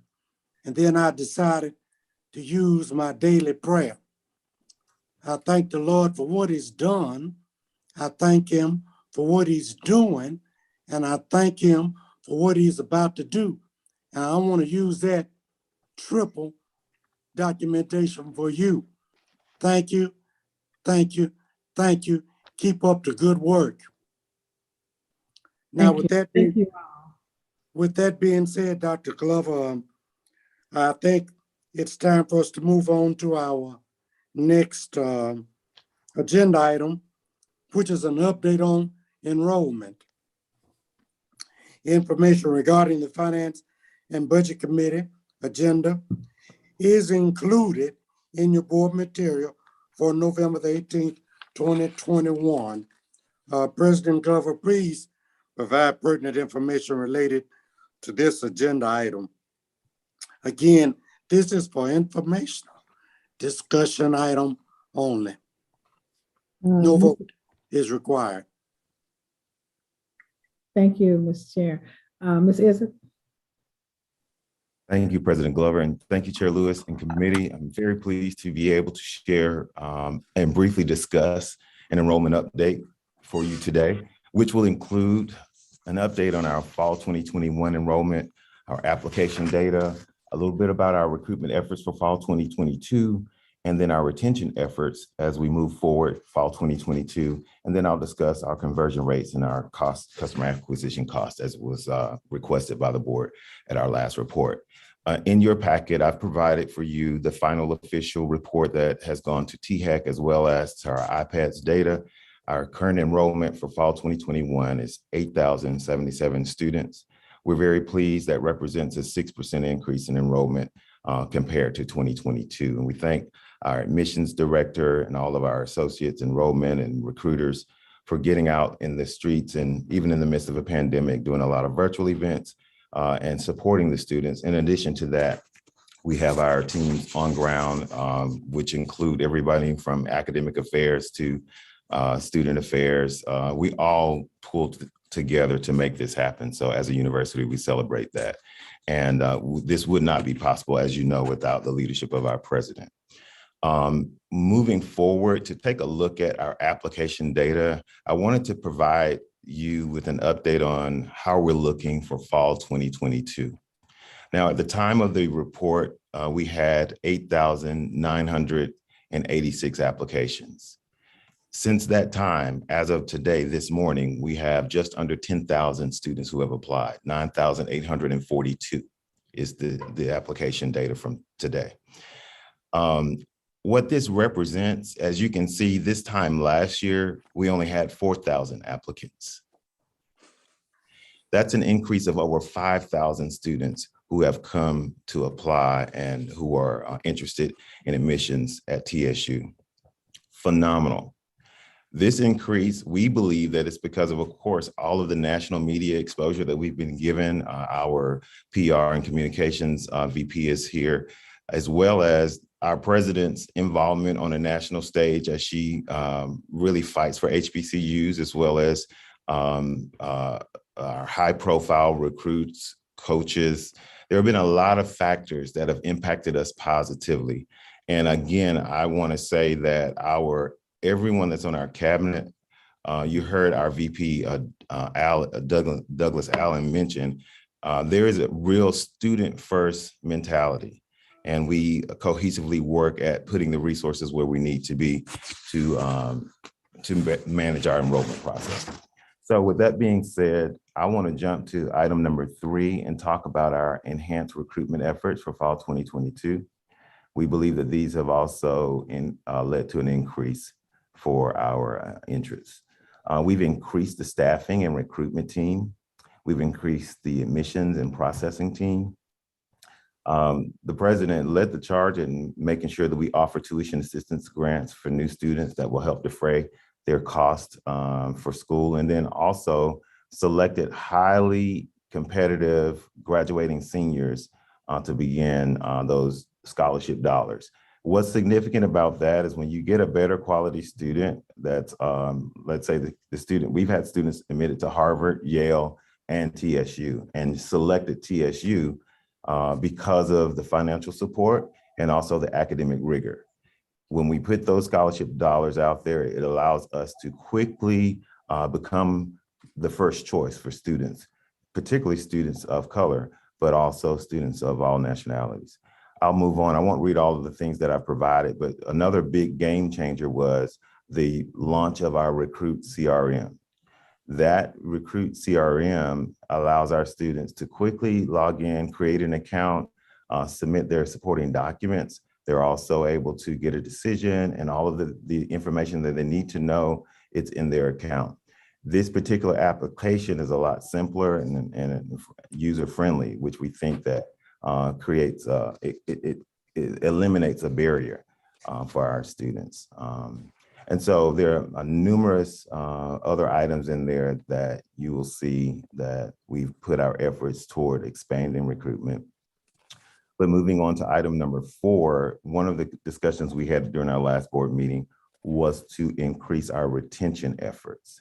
And we've spent a lot of time and we are still evolving in this area. But some of the things that the president has given us the opportunity and the leadership with is really, she's number one, she wanted to meet with all freshmen this semester, which was the first time we've ever done it.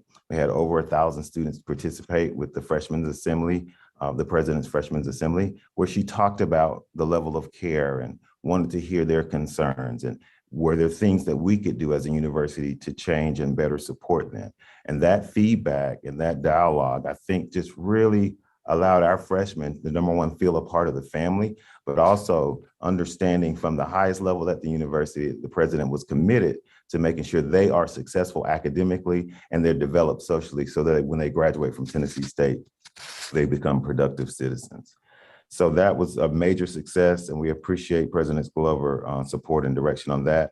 In addition to that, we've offered incentives for new students who have completed their advisement and their registration this year. Right now, as of this morning, over 1,000 first-time freshmen have already registered for the spring. To put that in context, this time last year, only 364 freshmen had registered for the spring.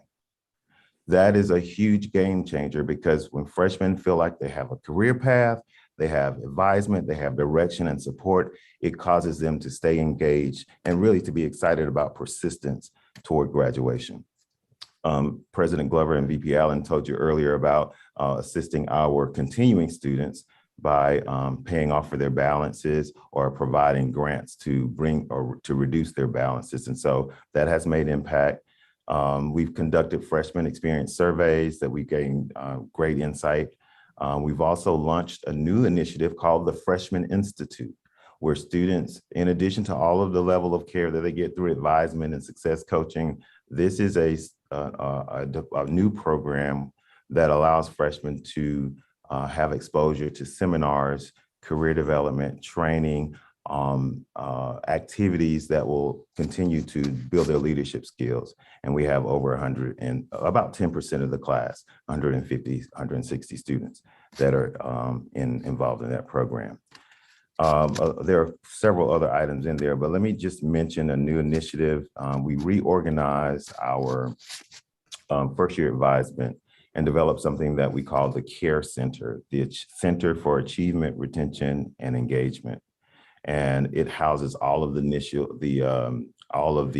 initiatives to really drive academic success with our undergraduate students out of the gate. So we're very pleased with that and very excited about the results that we're already seeing as we have implemented new retention efforts. Now, I should also underscore this work is not done alone in the enrollment management unit. There's student life, student activities, there's academic, and faculty support. It really is an all hands on deck university effort and making us stay focused on the students' needs. And so very excited about it. It's a tireless effort, but we're very, very excited about the results that we're seeing. And we're looking forward to seeing an increase in our retention rates. Lastly, I'd like to move on to, and this is not in your report, this is something that I think Trustee Johnson asked about during our last session. He wanted to know what our conversion rate was. And then he also asked what was the cost of acquisition for our university. And so with that, I took, Trustee Johnson, you and I hadn't talked before today, but we look at conversion rates in a number of ways, and you didn't really specify at that time, but just for today's meeting, I'll use 2 points of references: the conversion rate for first-time freshmen, and then also the conversion rate for transfers. And those are the normal two variables that universities monitor. So here at TSU for fall 2021, we had about 5795 that were admitted, and then 1637 enrolled, which represents a conversion rate for first-time freshmen of 28%. How that compares in the overall landscape of universities, it varies between public and private universities.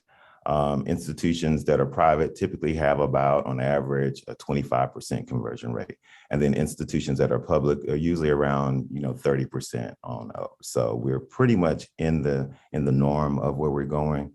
We're very pleased with that, but also, as you can see, with the interest in TSU moving forward, I think we'll see even more gains. As it relates to first-time transfers, we had about 691 admitted, and there were 492 enrolled, and that represents a 71% conversion rate for transfer students. In the private domain, the average rate for institutions like ours is about 46%, so we're way above.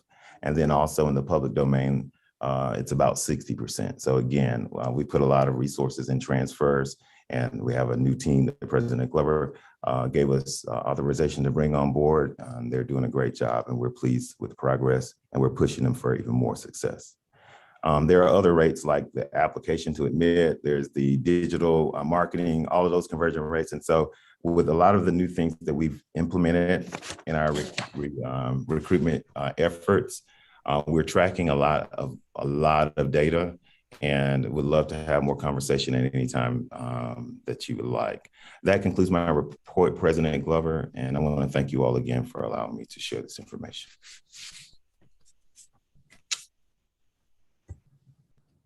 President Glover, thank you and your team for that presentation. Now, the final report. Trustee Lewis, may I make a comment, please? I'd like for you to. Okay, Mr. Isis, first I want to commend you on the great job that you're doing. I pay more attention to FTEs just as I track them, and I'm glad to see that that is an increase, as well as I understand that the head count is. But and because you're doing such a great job of generating interest in TSU and people making applications, and I'm making this suggestion just based on the number of calls and different calls that I get, the environments I'm in. We have to make sure that this great work that you're doing in generating the interest for people to come to Tennessee State University and make applications, that the back end process of it, of processing information and making the contact with the students, I know that it can become overwhelming because of the significant increase in the interest, but we have to make sure that there's not a weakness in that area that will take away from all the great work you're doing in getting people to come to the university. And I feel very confident that Dr. Glover will give you the support that is needed. But I just suggest to you, please look at that just so it doesn't distort all this great work you're doing in getting the interest in people coming to Tennessee State University. But again, thank you, as we can go back and look at the numbers. And like I said, I focus on FTEs, and I do look at head counts also. We can see the great job that you're doing, but if you would please just put some emphasis on that, I would appreciate it. Yeah, thank you so much. Thank you. I would like to say that there's some unsung heroes who are ambassadors for conversion. I have a personal experience in that, a young person with an A average was interested in agriculture at Tennessee State. Arlene Nicholas Phillips in the president's office was just so very helpful in getting the interview set up over in the Department of Agriculture, and then to have the mother and the students come to the campus. They were so very impressed.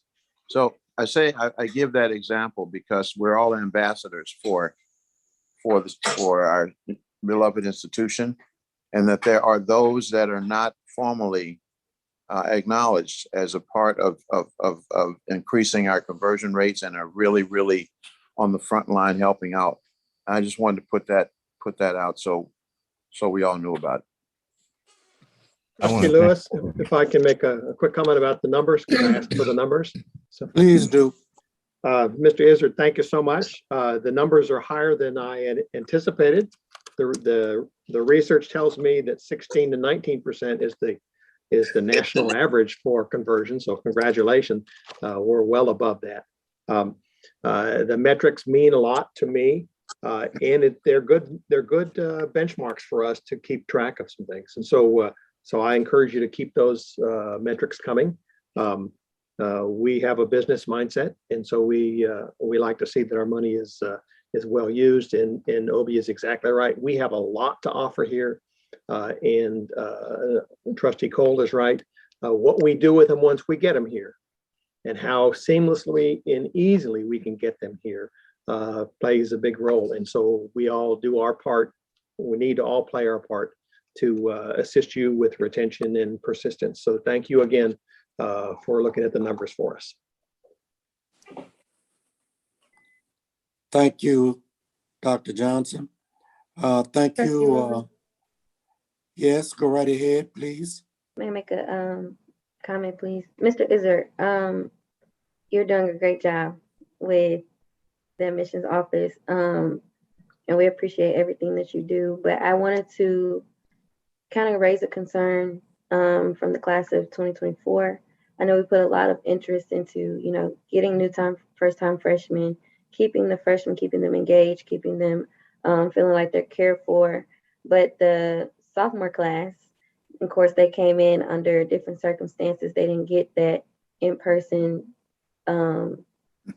opportunity and things like that. So what I kind of feel like we have two freshman classes, for lack of better terms. So what are your initiatives? What are your plans to kind of keep them as engaged as you are with the freshman class? Because in essence, like I said, there are two freshman classes and they still need that care, that walk through the process, to walk through the university. And I'm not sure, just gauging their concerns, if they feel like they're getting that. So do you have any plans for kind of bringing them up to speed with the class of 2025? Oh, thank you, Trustee Thomas. The joy of working with our young people, we support all students in terms of the level of care. In terms of specifically the sophomore class, the sophomore class has a designated unit that's called success coaches, student success coaches. In addition to that, they have an advisement team that's dedicated to that class as well. And then, of course, there are continuing programs like first gen programs. There are also the sophomore class initiatives. So there's a whole nother array of programs that are outlined for our sophomores. Those programs are housed between our academic affairs units as well as our summer and our student affairs teams. So it's not as I guess it's not under one roof, but there are a lot of resources that are available. And I'm happy if you'd like to set some time to talk, I'm happy to put more energy and support to the sophomores as well. I would definitely like to see the success rates of the success coaching versus the departmental academic advisement, because there's a gap there, because you have academic advisors who advising students of wide ranges of majors and different things like that versus your actual advisor from your department. And sometimes there's a disconnect between what the Success Center is doing versus what your departmental advisors are doing. And I'm not sure if that jump from freshman to sophomore year into your department has a great connect. So I would like to see what the success, because I know you have measurements for freshmen and how many students are being advised and the rate that they're being advised. But what is that looking like from your freshman year to your sophomore year? And Yeah. is there room for improvement on that? Yeah, and I hear you, and I'm definitely I'm definitely available and willing to give you that information. I will also rely on my colleagues in academic affairs and student affairs who those units report to. And then collectively, we will then be able to take a look at building out more resources if needed once we see the feedback from that information. Thank you. Yes, ma'am. Mr. Lewis, may I ask another question? I'm sorry, sir. Go Please. right ahead. Okay, Ms. Dizzy, I'm back to the success that you have in bringing people in and the operations end up in terms of process. So I need to ask, do you have enough staff that will support this surge that you have in interest in people coming in? Oh, Lord.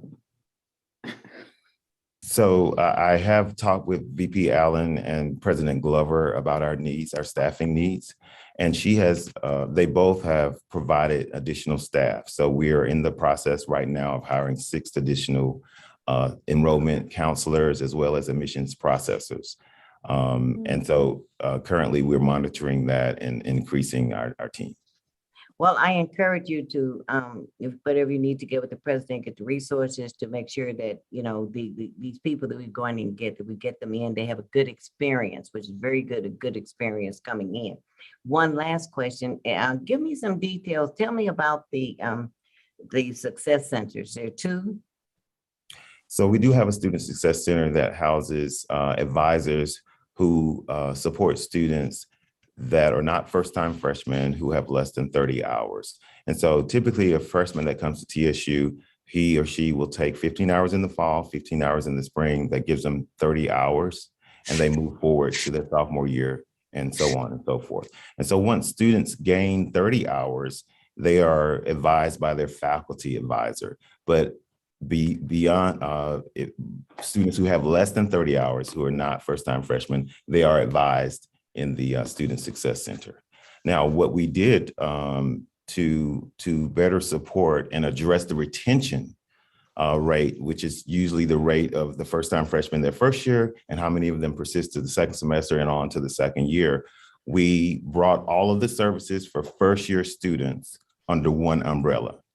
So their enrollment counseling, their academic advising, their new student orientation, first year programs, all of that happens with one major group. And then they move on to their, either to the Success Center or move on to their academic faculty advisor. Okay, last point, Ms. Dizzy. I know we have these young adults that are here, and I know that when they come in, they have it all locked down. But in the end, they need counseling, they need mentoring, they need following through the process to make sure they stay on the right track academically, not just from grades, but in terms of what they need to be doing. So I ask that you would please take whatever resources that we need to make sure that we give those students that assistance in whatever areas that we can. Very well. Understood. Thank you, Dr. Cole, Mr. Izzard, and Dr. Glover. Thank you for you and your team's responses. Item number 10 is a report from Institutional Development. This is in your packet. Dr. Glover, please provide pertinent information related to this agenda item. Again, this is for informational discussion item and no vote is required. Excuse me. I'm calling Mr. Jamie Isabel to make this report. Mr. Isabel. Thank you, Dr. Glover, President Glover, Trustee Lewis, and Chair Lady Cole. It's an honor for me to give this report. And what I'm going to do is just give a very brief summary on where we were yesterday, 2021, and where we are today on 2022. And we're going to look at our constituent report, and I hope it's in your package there for you. I want to note, last year this time, February 2021, we were at $2,200,000. This year this time, the total given is at $3,884,000. I'd like to note that our corporate giving last year this time was at $870,000. And this year, this time is at $2,999,000. The reason why we're doing so well with corporate gifts is because you noted that Dr. Glover had an impact on the government level there in DC. She's making an impact here in corporate America that's really going to turn Tennessee State around in a different direction over a short period of time. Here this past week, Dr. Glover visited with Coca-Cola, the corporate executive of Coca-Cola there in Atlanta, Georgia. The president and some of his team members came up this weekend and we spent a lot of time together. As Trustee Lewis will know, as a businessman, I go right after the person that will write the check. I am confident and feel assured that Coca-Cola, as Chairman Trustee McKenzie have said before, will step up to the plate and write a very sizable check to Tennessee State University. One that we have been hearing other companies receive. I think Tennessee State sits in a seat to receive a very large check for scholarships, very large check for sponsorships, the support of career services in the Career Center. I also think that come forward, we have a big announcement with Tractor Supply. So we are moving on corporate America just as aggressively as we do in other companies, both nationally and local companies. HCA has given us a call and they want to talk about a sizable gift to the university, and we're ready to take that call. So Chairperson Lewis, it's an honor for me to continue to raise money for this university and to help those students who were once like me that needed a little funds to be able to go forward. Thank you, Chairperson Lewis and Dr. Glover and Chair Lady Cole. That concludes my report. And Ms. Lewis, I would talk longer, but I understand because of time. Well, sometimes you can talk long, and I agree with you because of time, but I want to say to you something similar like we said to Mr. Allen. I love to hear these numbers, but I need to not only hear the numbers, I need to know what's in the bank. A copy of the check to this board so they'll know that we're not just listening to numbers, we actually have the money. And that's what I'm a bottom line businessman. You've seen it, show me the money. So the next time you make your report, Mr. Isabel, I want you to let us know what's collected for 21 and 22, please. Thank you, sir. Lewis, $3,884,000, $376 is in the bank account right now. Collected. That is amount collected. That's collected, promised. Mr. Lewis. We have another 6 or 7. We have quite a bit more that's promised. This is actually collected. Now that's what I like. Tell me the natural truth. Yes, sir. The money is in the bank, right? Money's in the bank, Mr. Lewis, $3 million, close to $4 million in the bank. God bless you, my brother. Thank you for doing a great job.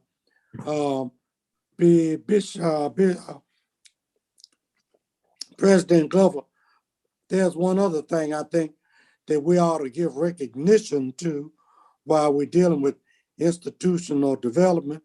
We need to deal with a particular institution, and that particular institution is Mount Zion Baptist Church, who awarded $100,000 in scholarships. That was November the 10th announcement. And Bishop Walker, you ought to be commended. Asking all the questions, all the things about him that did not know what. I was gonna mention that before you ended, but thank you. It's better that came from you. Thank you. No, you could mention it again. That's important. Well, it was amazing, you know, $100,000, and Scott, he said great things about Mr. Izzard, honored him at the service on Sunday. Students, it's so much talk on campus about what happened at Mount Zion on last Sunday. Students were so excited. I think you may have doubled your membership of students. They said you have food, you feed them too. So, but it's excitement about that. You know, when a church gives $100,000, I mean, that sends that wave to the whole community. So we appreciate that, especially when you got a trustee, a board member do that. We really are appreciative of that.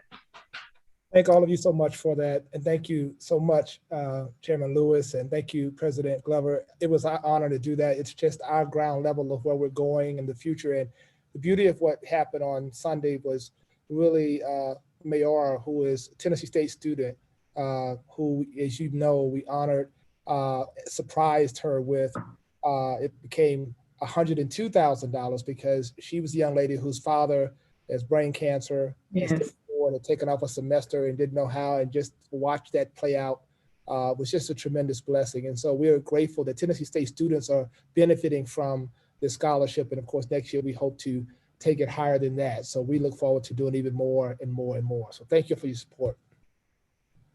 Thank you, Bishop Walker. Trustee Lewis? Yes. If I can ask a quick question. So at the homecoming, we saw a line of enormous checks, big in size, but also big in dollar amounts that added up to, with my quick math, about $9 million. And so with $3 million in the bank, does that mean there's $6 million that's promised that we haven't cashed those giant checks yet? Is that what that means? We got the money, but they hadn't given their recognition. So that's included. It's not double. We can't count it again. So. I have a question, Chairman Lewis. Yes, sir. So thank you, Dr. Glover and Mr. Isbell, for providing this report. One thing that I would ask in terms of a supplement, though, is so similar to some of the other reports, we have sort of a roadmap for what the divisions and departments are going to do. For example, I'll just use annual giving. So if we're going to have a year-end campaign, it'd be nice for us to have some narrative behind the numbers. Maybe what is alumni affairs planning, or in terms of alumni engagement. So we have some sense of what the future is like and what the overall plan is. I think Trustee McKenzie, one of my first meetings that Trustee McKenzie, that I was in, the first meeting, Trustee McKenzie mentioned hiring a seasoned development professional. What does future staffing look like? So I think all of those things would help give us a fuller picture of the story behind the numbers and what the institution has in mind. Okay, well taken. Thank you. Well, now, ladies and gentlemen of the board, it seems like that we are at a point where there might need to be an adjournment. And is there any additional business? Seeing none, and after a long meeting, is there a motion to adjourn this meeting? Any discussion? Hearing none. Then I move that we adjourn, since no one else said it. Secretary Pendleton, please call the roll. Okay, if you could just get a second from Trustee Johnson, and then we're good to call the roll. Boy, did Trustee Johnson, can another board member do it? I'm here. They seconded. We did get a second. I was on mute. I'm sorry. Oh, okay, no problem. So So seconds. Okay, so Trustee Thank you, Lewis, Trustee Johnson. trustee Lewis, Yes, yes. trustee Johnson. Yes. You have 2 ayes. Right. Now, what time will we? We're scheduled, reconvene? yeah, we're scheduled to convene the full board meeting at 2 o'clock. Thank you. Wait a minute, hold on. Can we do that, Madam President? Madam Can we do, Chairman Cole, can we do it at 2:15? Is there anything prevents us from doing it 2:15, Secretary Pendleton? No, we could just we're just run a little bit over, so that's fine. Okay, if you, God yes, bless y'all, thank you. thank okay. you, 2:15. And remember, there's a separate link. Okay.